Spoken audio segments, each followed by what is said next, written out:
We're here to look at this part 2, how we renovate the existing building for Project Hollycroft. My name's Ken Goods from GRAPHISOFT Connect, and I'll be going through running the presentation. As I said, today we're looking at the actual renovation part, how we take the existing building and turn it into the proposed new building. 2 sessions. There is today's session, obviously, 10 o'clock, and there's also a further session, a repeat, on Monday. Once the broadcast's finished, we will also put a hosted version online that allows you to go and catch up any bits you miss, or for whatever reason you want to go back over things. So the agenda for today, slight discussion how you can catch up if you missed the previous session. Then we'll look at the actual brief for what we're going to be doing with the building itself. Then it is the actual getting down and doing the work within ArchiCAD. And then we'll have a quick discussion of what part 3 is going to involve. And then at the end of it, there's a Q&A session. So we will begin with the previous session. So this actually ran 2 weeks ago. We did the same 2 sessions. And what we've done, if you've either missed the session or there's bits of it you missed and you want to see, this is available on YouTube. You can't just find it on YouTube. We will send you the details following Monday's session. We'll send you all the details for this previous part 1 session, also for the part 2 session, because they're on a hidden link. But literally it's hosted on YouTube, and if we fire up the browser, you can see here, this is the full session recorded 2 weeks ago, available for you to go and view.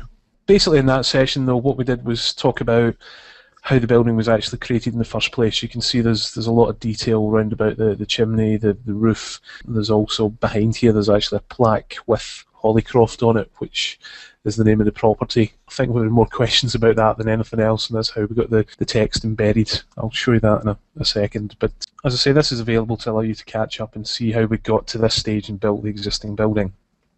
Today's session, though, is all about how we take the existing building and turn it into what we want the existing building to become. So the brief is essentially we're going to convert the building from the 3-bedroom layout is just now.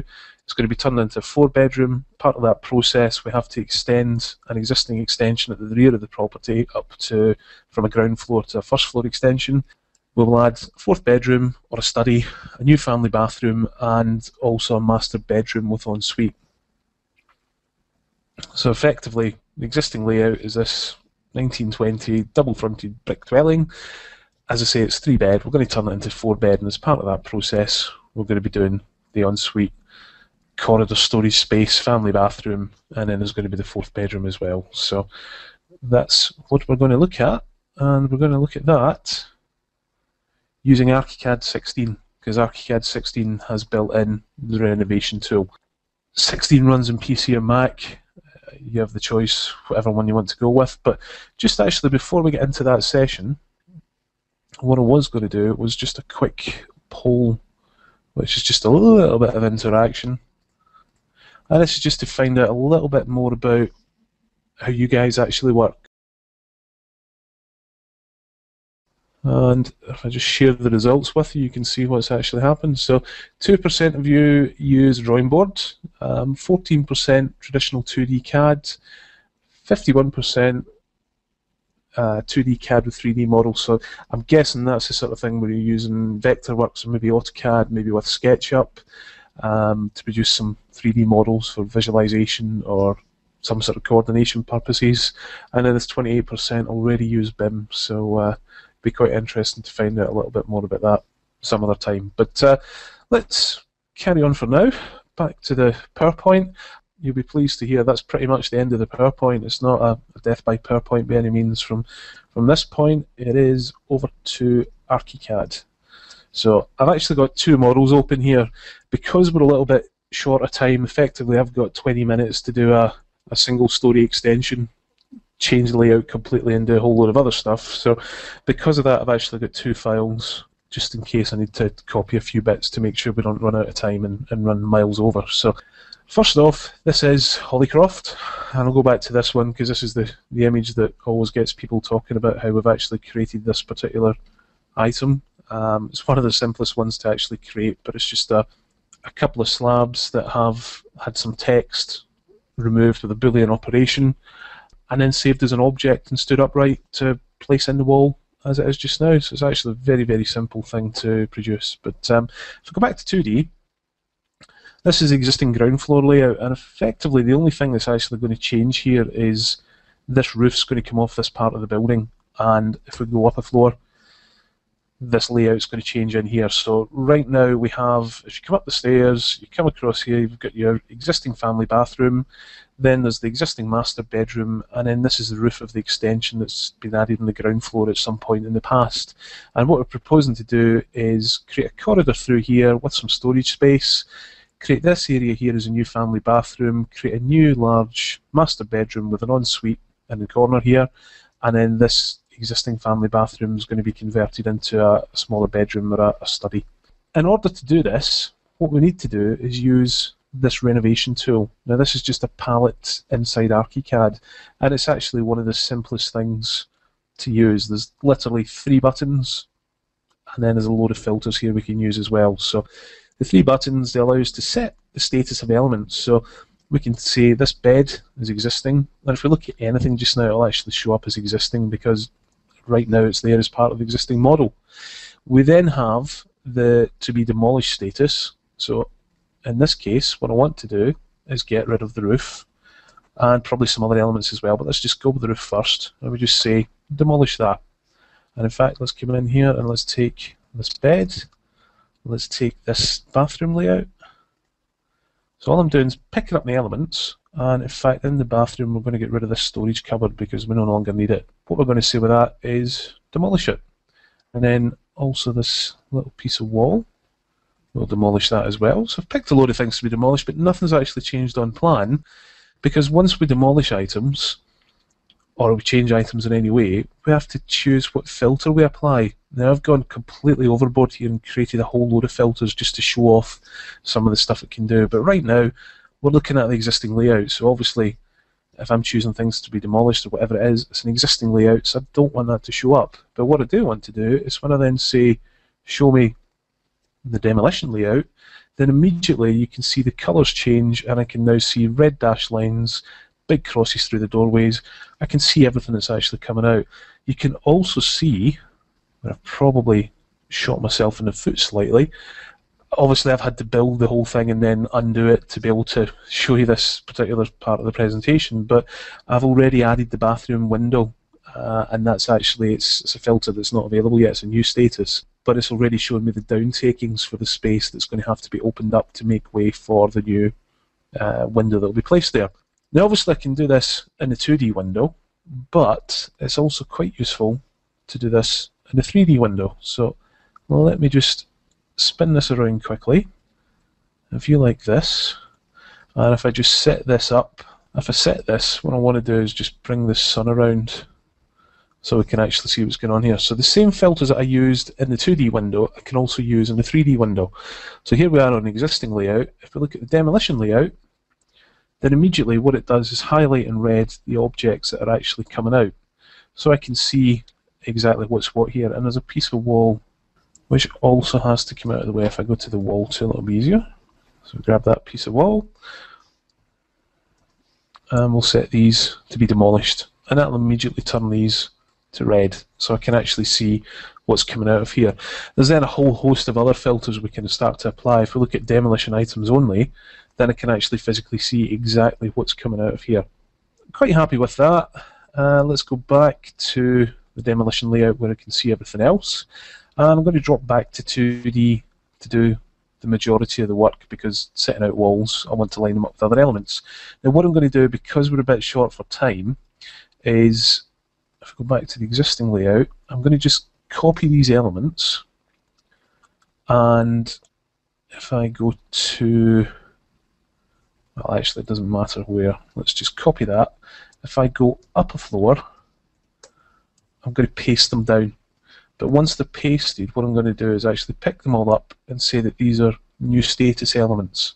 So that's a little bit of a cheat, purely as I say, because we've got to get this done in the next 15 minutes or so. So the next step I need to do is go back to the demolition layout, make sure that I've taken out everything that needs to come out. We'll then start to look at after demolition, so this is the clear spaces I'm left with, and then I've got other options here. So let me just switch on this option, and what this does is show me the existing layout, the demolition items, plus also some of the new status items. So there's a new piece of roof that's going to go in above here. But let me turn the objects off so we can actually concentrate on the walls, etc. So the first thing I need to do is actually just go draw the new external walls. So in order to do that, switched in here, and in order to save time, I'll just make sure that I'm picking the correct wall type. So this is setting the height, setting the sizes, it's setting up the wall type, and I'm going to show you that in a second, and it's also setting up things like the material and the layer that this goes onto. So if I hit OK, what I can do then is literally just pop in here, find the end of that wall, zoom across, find the end of this wall, and all I'm doing is literally just joining the dots at this stage. So I'm tracing over what's on the floor below to ensure that this wall sits exactly where it should. So we'll drop that to there. Now I have made a slight error because I've placed these, but what it should have done, of course, is say that these are new status, and it physically highlights them so I can see exactly what they should look like. I'll switch them to that style, and we can see more clearly that these walls are actually going in. I've added the walls. Let's do the internal walls. So go back in, pick up a favourite for, let's have some block wall. Again, this sets all the settings for me, so OK that.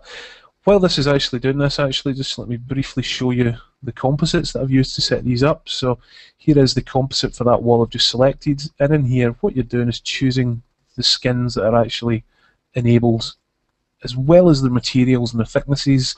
We're also setting a priority for the elements. So these priorities, they go from 0 up to 16, and what that allows you to do is elements with a higher priority always cut through elements of a lower priority. So in this particular case, where I've got concrete block with plaster on either sides, if I OK that, and if I just briefly draw this sort of thing here, but then if I remove the override and just set it for the final planned layout, and if I set it for new status, then what you can see is that these walls actually join no matter what you do with them. Assuming you put them on the correct filter, they will go and form this sort of correct detail so that you're getting the detail that you would expect to see. So let's take these back out because they're not meant to be just hanging in the middle of nowhere. And I'll come down here and I'm just going to add a couple of these walls. So the first wall is actually going to run from here across to here, and this is going to form the boundary wall for what will be the family bathroom in here. And then we're going to have a little ensuite that runs down here. And in order to save a bit of time, what I've done is, I suppose, effectively cheat slightly, where I've added in some hotspots here to join the dots and make sure I get the placement done. But that's just purely because we don't really have the time to go through and do the whole measuring out and drawing things in this particular session. So we can see exactly what the layout's going to be here. I'll now have a third type of wall, which is going to be just a little stud partition, and that's just going to run from here, wrong place, sorry, let's put in a guideline, so it's going to run from there to that corner and then just return down here. And these are set up, and if I would actually get myself in gear, what I should be doing before I start is say that everything I'm doing here is a new element, and that means I don't have to change it afterwards. But what you should be able to see here is the stud wall comes in, and you can see it actually joins onto the block work, but the plaster connects through, the plaster doesn't cut through. We're not going to plaster the wall and then put a stud onto it. We're going to put the stud on and then add the plasterboard afterwards. Similarly down here, when it forms connection with the outside, we want the concrete blocks to be interconnected and form the correct type of structural connection, but the plaster work then just returns on either side of it. So we've added in the walls. Let's quickly do some windows and doors. We'll start with the doors. So again, for doors, there is a list. As I say, we're limited for time here, so there's not time to go through the whole thing. But if I grab, let's just go with a new bathroom door. We'll apply that. The doors have all these various settings here, which we can go through and we can set as many parameters as you like to turn this into as parametric a door as you want it to be. So you can set the reveals, the returns, the thresholds, the casing settings. We can actually view it in 3D. So if I was to do something crazy like make the width stick an extra 0 in it, then you'll see you have a very, very wide door. Now let's take that back out.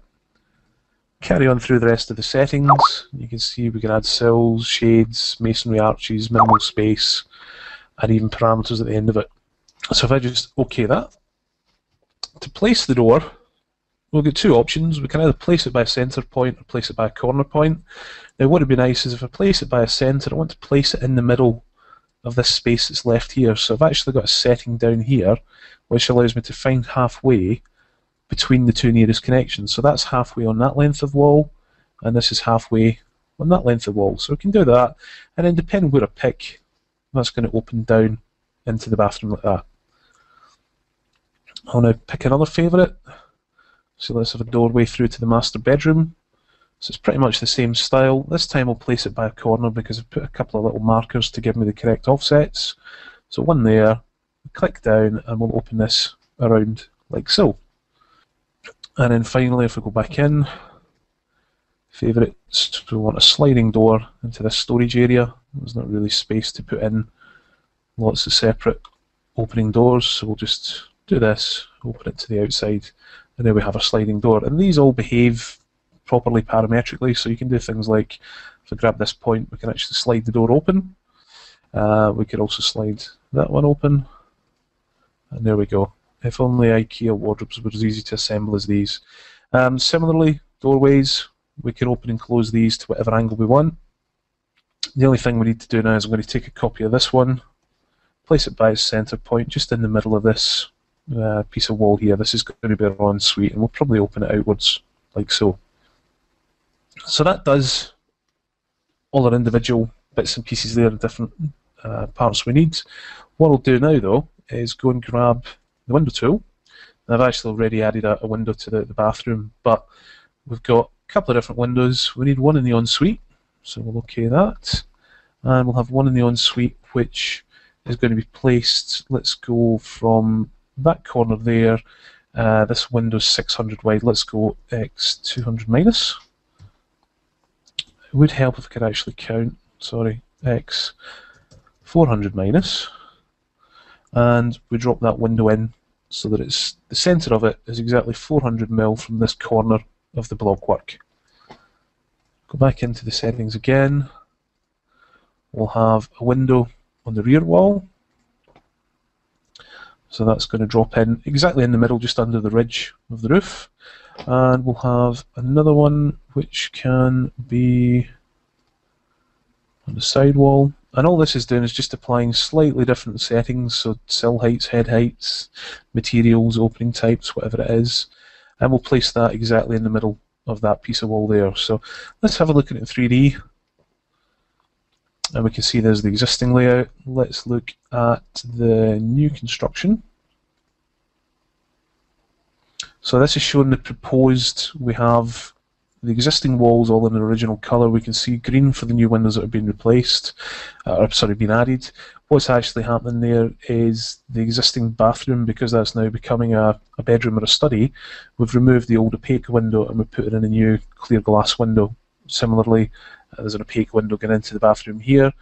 There is a small piece of window that's been removed from down here, and we've copied the roof and everything up. So there's a couple of tweaks I have to do. You can see the guttering has a slight issue because it doesn't quite extend all the way to the ground, so we could just make a very big trap at the bottom, or what we could do is pick it up, and if we zoom in, as long as I find the right point, grab that, and what we do is we just extend that.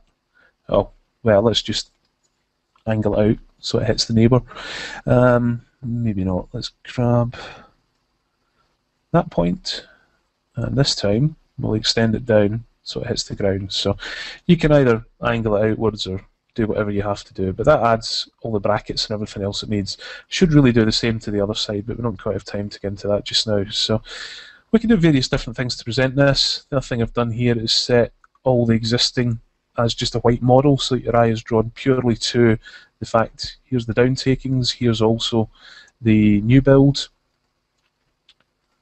and then we could actually look at what is new, just entirely the new elements. But let's carry on with this one here.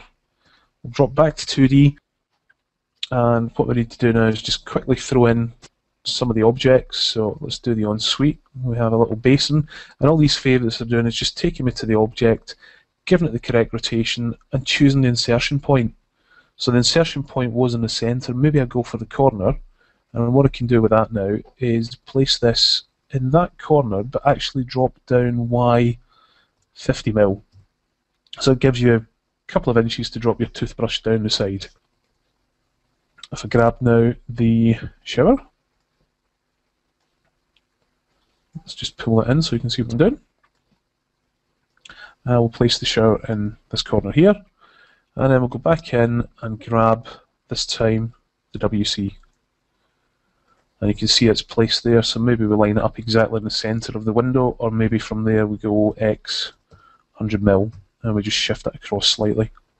And then you could go a whole load further. We could go back in here, and if we do things like toilet, we should be able to find a squatting toilet, not quite what I was after. There you go, toilet paper dispenser.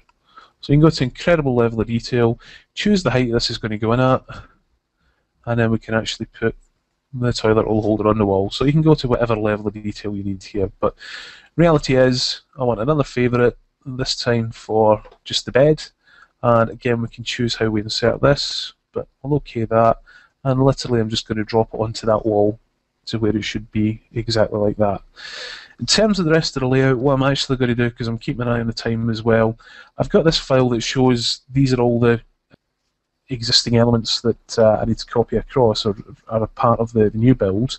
What I'm going to do is just select all the text, just to give me the labels, and then I'm going to grab these elements here that make up the rest of the family bathroom, and I'll also take the step and the slab underneath everything. So if I just copy this lot, go back into this file, paste it down, it goes into exactly the same place, we drop it into place, and now I've got my layout for the family bathroom. I've got all the labels added, and effectively that is pretty much the end of the actual renovation work. If I take another look at these filters, it's quite important to make sure that these sort of, you know, sink in what's actually going on with them. So here we have the existing layout, and let's just look at the whole building.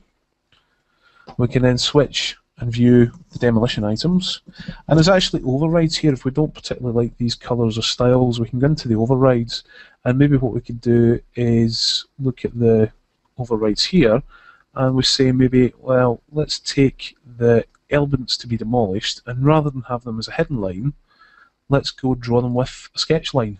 So OK that, and now on the boundary of all these bits that are coming out, you can see we've got a kind of a shaky sketch line applied to them.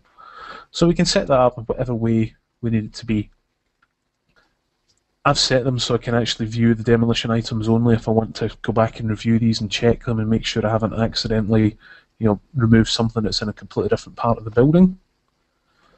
But I haven't. So after demolition, we're left with, and you can now see the actual opening that's created here. We can then look at the new construction. And what this is doing is actually overlaying everything. So I've got the sketchy red format for what's coming out. There's a different coloured fill to show the area of wall that's been removed. Similarly, in here, where there's a piece of wall coming out to create space for the window, that's been removed. We can then show that without the old objects. We're just looking at the walls and the structures. Then I've got the new construction highlighted, as well as the downtakings. And this is actually more 3D settings. So if we go to 3D, we've got the external where all the colours are visible. I need to go to the end one because you'll see there's a little bit of excess roof space ventilation. There's a little bit of wall sticking through here. So there's a few bits I need to do just to tidy up to finish off. But we can also do the things like this. So for presentation purposes, we can create all sorts of pretty stunning visuals that just highlight exactly what's what. That, in the traditional sense, without doing this as part of any sort of BIM model where the plans are linked to the elevations, the sections, the details. If we weren't doing that, it wouldn't be possible to just switch this with very, very simple filtering this way. And then this is showing the new only, which is quite a useful way of allowing me to pick up these three walls. Let's just grab this one actually, and what we'll do with that is just extend it through to the top of the roof. We'll take that one.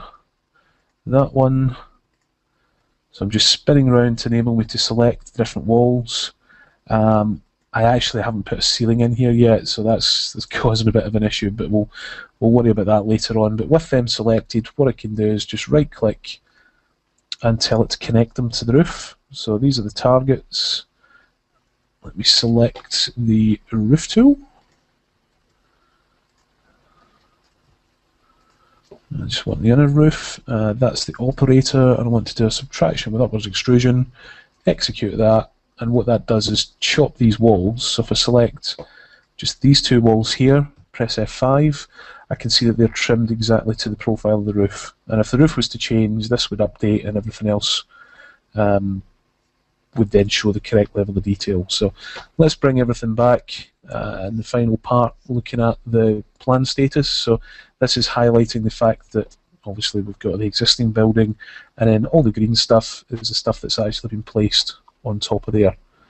And then the final part of it is just the final plan status. So obviously I need to fix this downpipe. If we go for that, grab the bottom point and just extend that down until it hits the ground as well. That always helps. So there we have the finished building, visible obviously here in the forgotten the name of it, 3D window. We've got it in the 2D window. We've got control over what we want here. We could even put in an elevation.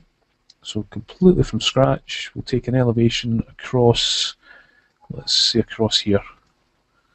There's obviously some elevations already there because they've now become visible. But if we take that, extend it through the building would always help. Open that elevation up.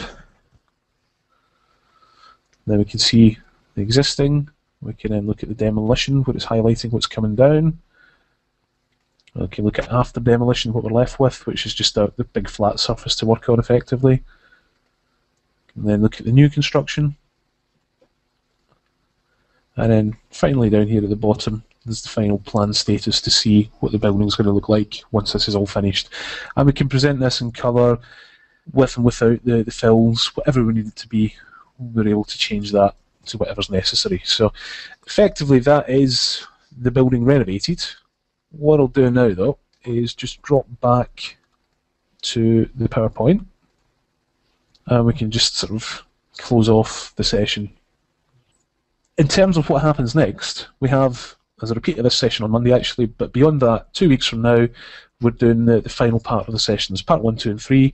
Part 3 is how we then take what we've built here and look at the documentation, how we coordinate and how we communicate that with others. So a whole host of different things.